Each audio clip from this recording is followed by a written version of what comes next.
한국 고대 명상. 불교와 자이나교는 일란성 쌍둥이라고 말하는 학자들이 가끔 있다. 자이나교는 힌두교에서 내려온 베다의 교권을 부정하고 엄격한 계율과 불살생 그리고 고행의 실천을 중요시한다. 고행을 하는 이유는 카르마를 씻어내기 위함이다. 카르마는 지난 생에 남에게 저지른 언행과 생각이다. 예를 들면 전생에서 남을 못살게 굴면 반드시 이번 생에 남에게 무시와 멸시를 당하고, 전생에 어떤 일로 살인을 하면 반드시 이번 생에는 어떤 일로 살인을 당하는 카르마와 윤회는 이번 생, 지금의 삶과 연결된다. 힌두교의 우파니샤드는 버마 사상에서 출발한다. 서구의 종교, 기독교인 유일신과는 달리 우주의 근본 원리인 브라만과 불변하는 영원한 참 존재인 아트만이 결국 하나라는 사상이다. 신은 존재하지만 인간도 신이 될 수 있다는 사상이다. 아트만의 물음은 마차에 관한 질문이 대표적이다. 마차는 상판과 양쪽에 바퀴로 되어 있다. 마차는 상판이냐? 의 질문에 아니다라고 대답하고, 마차는 오른쪽 바퀴이냐? 왼쪽 바퀴냐? 그 질문에 모두가 아니다라고 대답한다. 이처럼 마차는 상판과 바퀴 전부를 말하는 것이다. 아트만은 내가 아니고 나의 전부를 의미하며 개별적 존재자를 뜻한다. 하지만 실달타는 6년 고행의 얼룩진 수행을 끝내고 보리수나무 아래에서 깨달음을 얻어 부처가 된다. 그리고 힌두교의 아트만을 부정하면서 재행무상 일체계고 재법무화를 주장한다.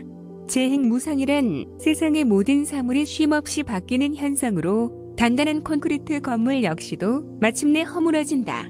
마찬가지로 우리의 젊음은 어느덧 사라지고 늙고 병들고 죽음이 찾아오는 것으로 생로병사의 모든 삶이 고통으로 이루어졌음을 말한다. 이러한 고통을 없애기 위해서는 모든 사물과 행위가 무상함을 깨닫는 것이다. 현재의 나는 과거의 나와 다르고 미래의 나와 다름을 알아야 한다. 따라서 아트만을 부정하고 누아론을 펼치면서 오직 연기론과 고직 멸도의 사성제로 추격한다. 삶이 고통스러운 것은 오직 집착 때문임을 미루어 짐작한다. 집착을 없애는 방법은 바른 생활, 즉 8정도를 실행함으로써 소멸할 수 있고 또 깨달음 인도를 얻을 수 있음을 주장한다. 정견, 정사유, 정어, 정업, 정명, 정정진, 정념, 정정이다. 부처의 시대는 지나가고 불교는 흥망성쇠를 거듭한다. 부처님 사후 제1결집과 100년 지난 뒤에 제2결집, 사후 300년 뒤에 2세기 무렵에 인도 승려인 나가르주나가 재창시한 대승불교는 삼법인으로 무장하고 재행무상, 재법루와 열반적정으로 니르바나를 추가한다. 그러나 현대 불교는 힌두교와 초기 불교, 남아시아의 상주하부 불교, 동북아시아의 대승불교와 선수행, 다라니의 밀교 등이 구분 없이 뒤섞여 서민층에 깊숙이 스며든다. 그러면서 윤회와 카르마를 인정하는 추세다. 현대 불교는 초기 불교의 무아를 힌두교의 아트만의 형식이 아닌 다른 식으로 해석한다. 그리고 대중들에게는 이번 삶의 고통은 지난 생의 업장과 연계됨을 인정하고 선업을 쌓아 카르마를 씻는 것을 대신한다. 그리고 지난 생과 현생의 카르마는 나무아미타불 관세음 보살을 연호하면 극락에 갈 수 있음을 대중들에게 포교한다. 하지만 보살을 연호하는 사상은 일본 불교의 한 부분이다. 일제 36년간의 식민지 시대에서 전해오는 일본 불교의 역사를 간과할 수 없을 것이다. 일본 불교는 세 가지 단계로 단정 지을 수 있다.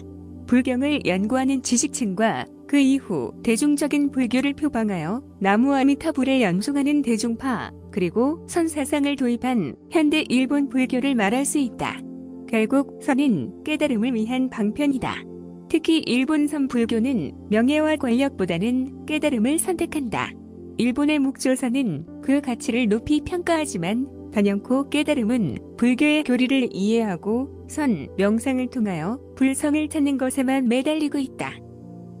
불교의 마음법은 그 어떤 위대성보다 앞서 있지만 마음만이 능사가 아니다. 마음을 다스린다고 자기 최면으로 얼룩지면 만사가 소용없다. 자기 최면이란 의식의 활용에 의한 마음 쓰임이다. 곧 의식을 활용하여 마음을 내려놓으면 자기 최면이 된다. 마음을 내려놓는다는 것은 의식의 배제다. 집중을 하기 위해서는 자기 최면이 아닌 수식과 호흡으로 대체 효과를 노려야 한다. 집중을 방해하는 생각 자체가 마귀이며 탐욕의 탁한 기운 역시 모두가 카르마다. 카르마는 인체의 세포 속에 잠재되어 있으며 우리의 의식과 함께 나타난다. 불교의 마음법은 그 어떤 위대성보다 앞서 있지만 마음만이 능사가 아니다. 마음을 다스린다고 자기 최면으로 얼룩지면 만사가 소용없다. 자기 최면이란 의식의 활용에 의한 마음 쓰임이다. 곧 의식을 활용하여 마음을 내려놓으면 자기 최면이 된다. 마음을 내려놓는다는 것은 의식의 배제다. 집중을 하기 위해서는 자기 최면이 아닌 수식과 호흡으로 대체 효과를 노려야 한다. 집중을 방해하는 생각 자체가 마귀이며 탐욕의 탁한 기운 역시 모두가 카르마다. 카르마는 인체의 세포 속에 잠재되어 있으며 우리의 의식과 함께 나타난다. 집중을 방해하고 뭉게구름처럼 피어오르는 생각이 마귀가 아니고 무엇일까? 마귀는 카르마의 한 단면으로 카르마를 제거하지 못하면 깨달음은 없다. 생각이 곧 마귀라고 주장하는 한국 고대 명상 수행의 과정을 귀 기울일 필요가 있다. 한국 고대 명상은 수행의 과정을 관법으로 설명하고 있다.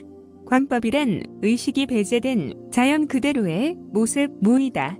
결론적으로 의식은 관법 뒤에 따라가는 것으로 무아에 집중하다 보면 관법을 놓칠 수가 있다.